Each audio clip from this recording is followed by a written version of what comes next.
Okay, welcome back. Today's episode I'm going to be taking a look at an N64 cartridge. Just something a little bit different this time. So let's get into it. Okay, so first things first, I'm going to see if this console is working. So I'll try it with a working game, and it does work. So this console is working. So now let's try the faulty game.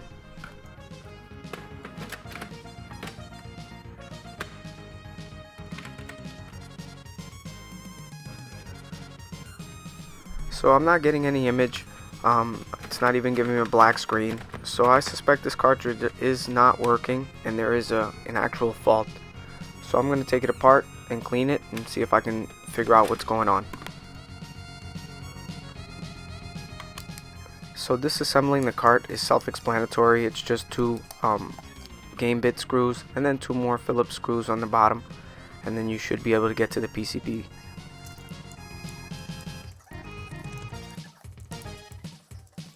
So upon removing the plastic, I immediately see that it's a nightmare in here.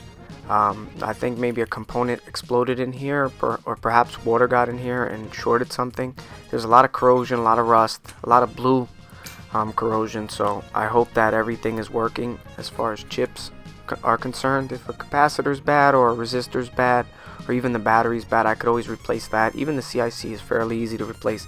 But if the game ROM is bad, then this is curtains for this game.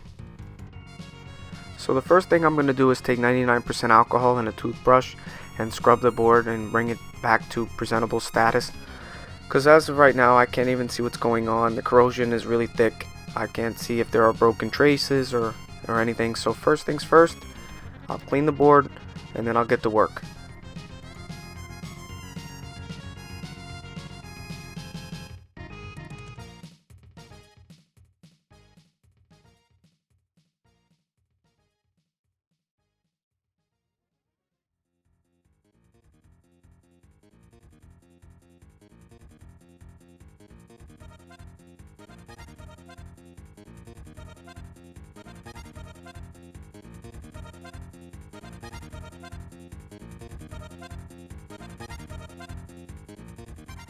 So now the board is like a night and day difference now. It just goes to show what a good clean can do. Even a nightmarish cart like this one can clean up almost good as new.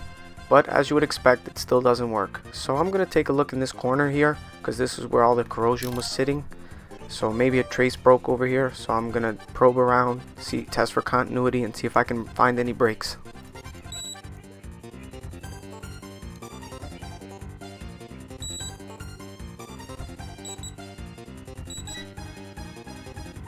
So the reason why I start in this corner is most of the corrosion on the back of the shielding of the cartridge was set in the top corner here. So I'm going to scratch up some of the solder mask and see if I can get it some continuity. If there is none, I'll just patch this trace. Now, in hindsight, this might have been not the right way to do this repair, but this is how I fixed this cartridge. So I like to be as transparent as possible. And hopefully you guys can learn, or at least I can learn for future, where to start and where not to start.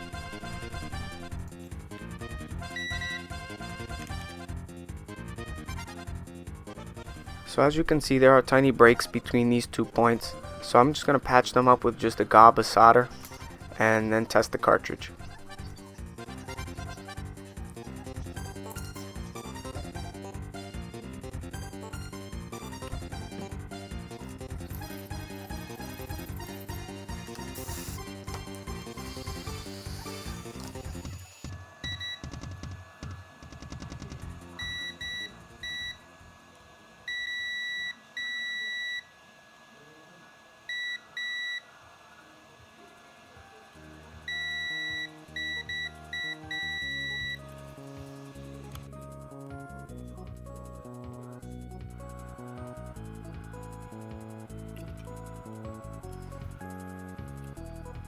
It seems like this trace is also broken, so I'm going to scratch up the solder resist again and see if I have to patch this one as well.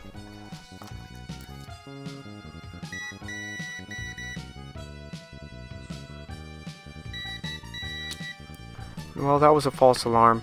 It seems like that trace is okay. So I'll test it out and see what I get, and I still got nothing. So I have to open up this cartridge and try again. try to find something else that's wrong.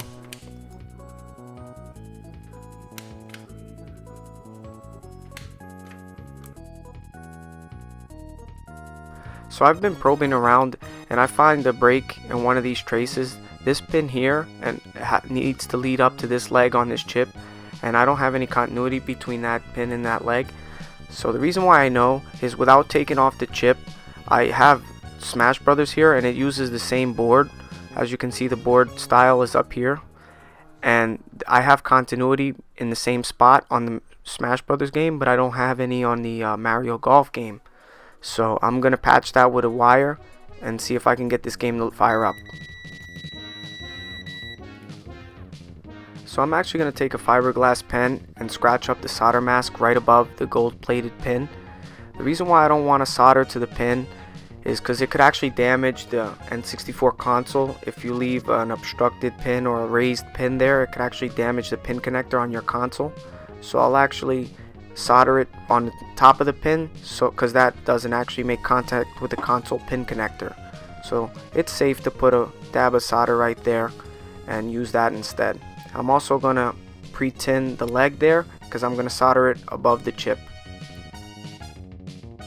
So I'm gonna take a little piece of wire, solder it to the top of the pin, and just route it above the chip because it doesn't obstruct anything, especially if there's not too much slack.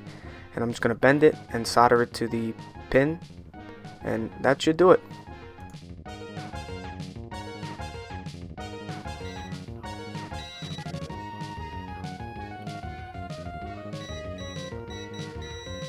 So now we have continuity. Let's try it out. So I got the game partially assembled here, and I'm going to insert it. Hopefully I can get this game to fire up. And of course, still not working, so I don't know. I guess I'm gonna try to probe around again. So right next to this one I found another break.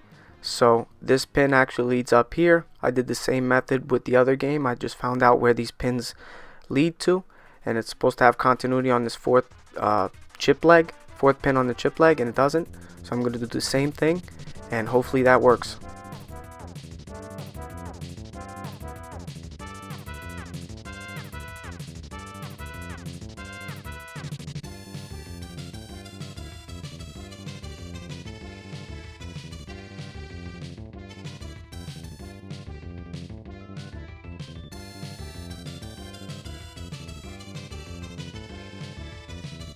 Always double check that you don't bridge anything when you do patches like this, because it's very easy to bridge something and you'll lose your mind trying to figure out what's going on. So just always double check for bridging. So here it is again, partially assembled, and I'm gonna try it. And this time it does fire up. So apparently it was just those two broken traces and this cartridge back in action. So it's asking me to connect the controller. I'll do that right now, and it seems like this game is fine.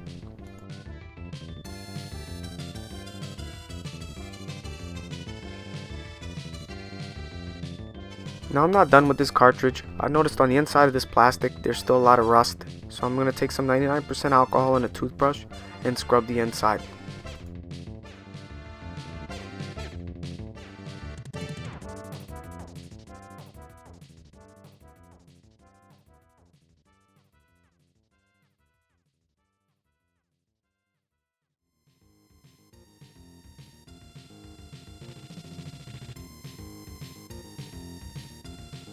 I'm also going to clean the shield here with some 99% alcohol, but ultimately that doesn't help much.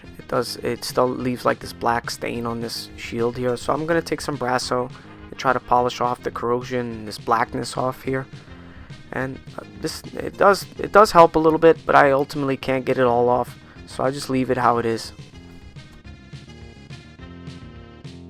Here's how this inside of this shell turned out. Not the greatest, but it did help a little bit, and also the shielding it's a night and day difference, so I'm really happy with it. I suspect I can get it even better if I spend some more time on it, but I really don't want to spend too much time on it. I'm just gonna leave it how it is. Now here's a note: that plastic brace that slips over the pins, it is being obstructed now by those patches that I made. So I do alter that little plastic brace a bit, and I do it off camera, but I'll explain it later on into this video. So if I didn't adjust that plastic brace there, the cartridge wouldn't fully close properly.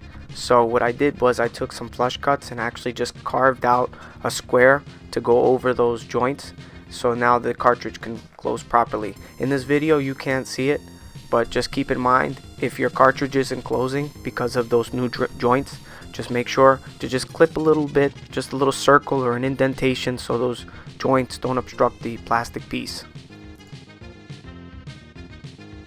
So with the cartridge fully assembled, there's still some smudges on the cart here, so I'm going to take a sponge and some alcohol and wipe away the smudges. I also pay close attention not to get any alcohol or scrub over the label, because it will damage it. So this is how it turned out. I really like how this turned out. It's clean and it works. So I'll test it one last time.